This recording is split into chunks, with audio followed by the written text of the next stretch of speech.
हम बनेंगे आपकी आवाज, करेंगे सवाल, मांगेंगे जवाब। इंडियन स्टेटमेंट, केवल सच। है और आज आपको जो है प्रेस कॉन्फ्रेंस करना पड़ा सर, इसका क्या उद्देश्य है?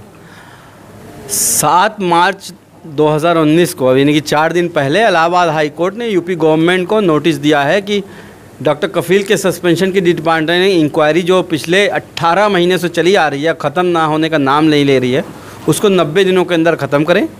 11 मार्च को, मैंने 12 मार्च को कर रहा हूँ, इससे इलेक्शन से कोई मतलब नहीं है। नहीं सर, आगे आपको क्या लग रहा है, क्या इस पे जो इलेक्शन पे कोई ये असर नहीं पड़ने वाला है? जैसे आप इलेक्शन पे असर, इलेक्शन का मेन इशू मैं बनाऊंगा। हेल्थ फॉर ऑल एक इंडिया कैंपेन चलाए हैं और बीआरडी ऑक्सीजन ट्रेजेडी के 70 बच्चों को जब तक इंसाफ नहीं मिल जाता, उनको मुआवजा नहीं मिल जाता, डॉक्टर कफील खान उसके लिए लड़ता रहेगा और कोशिश ये जरूर करूंगा कि लोकसभा 2019 में ये एक मेन इशू बने। क्या उद्देश्य है सर आपका जो है इसको लेकर?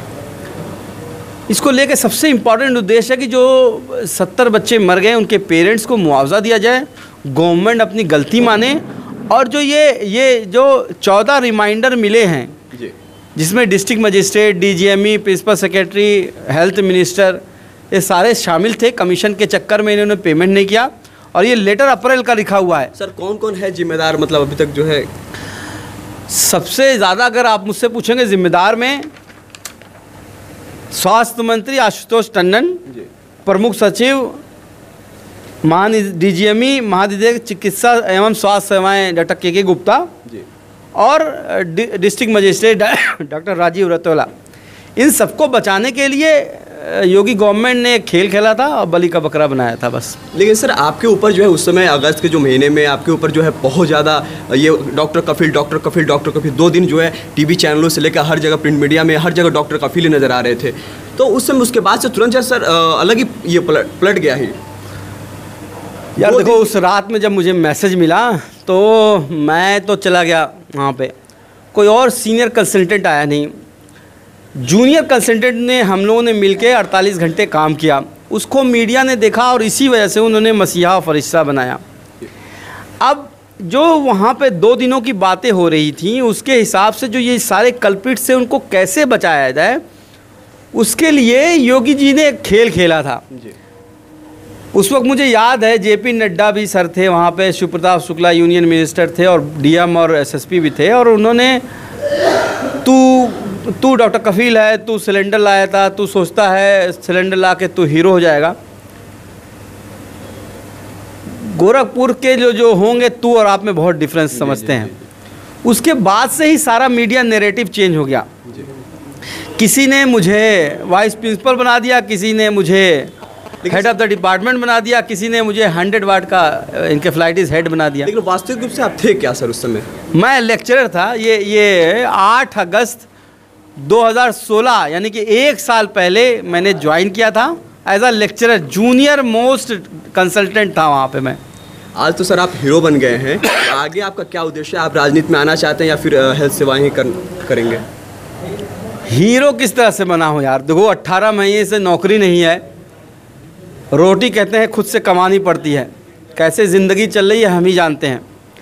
मेरे भाई को गोली वहाँ मारी जहाँ योगी आदित्यनाथ जी खुद मौजूद थे 500 मीटर की दूरी पे। आज 10 महीना हो गया है, एक गिरफ्तारी भी नहीं हुई है। सर उस पर जो है आपके भाई वाले पे सर अभी तक किसी नामजद हुआ या इन्वेस्टिगेशन चल रही है या फिर उसमें कोई इन्वेस्टिगेशन कुछ नहीं चल रही है, न चार्जशीट दाखिल की है। हमने इसके खिलाफ सीबीआई इंक्वायरी के लिए इलाहाबाद हाई कोर्ट में एक रिट डाली हुई है, अभी तक उसका भी कोई फैसला नहीं हुआ है। अच्छा, तो मैं सर पॉलिटिकल के लिए मैं ये कहता हूँ, पॉलिटिकल में मतलब राजनीति में आना चाहते हैं या फिर यार, if system is so rotten then sometime I feel I have to enter the system.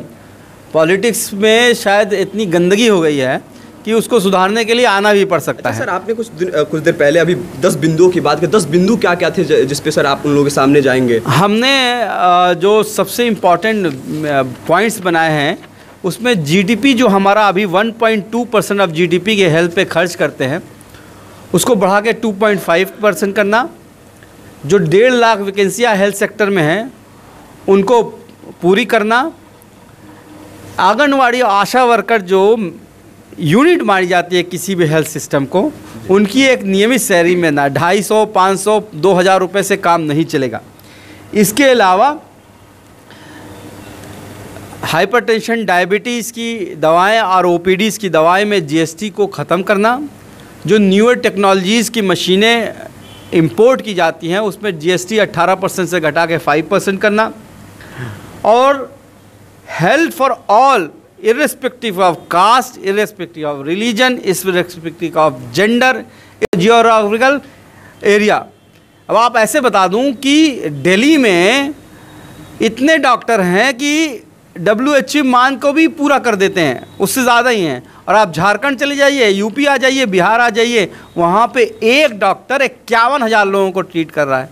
तो ये पॉसिबल नहीं है। तो इस डिस्क्रिपेंसी को भी ख़त्म करने की डिमांड कर रहे हैं। बहुत शुक्रिया सर। इस समय आप सुन रहे हैं डॉक्टर कपिल साहब को।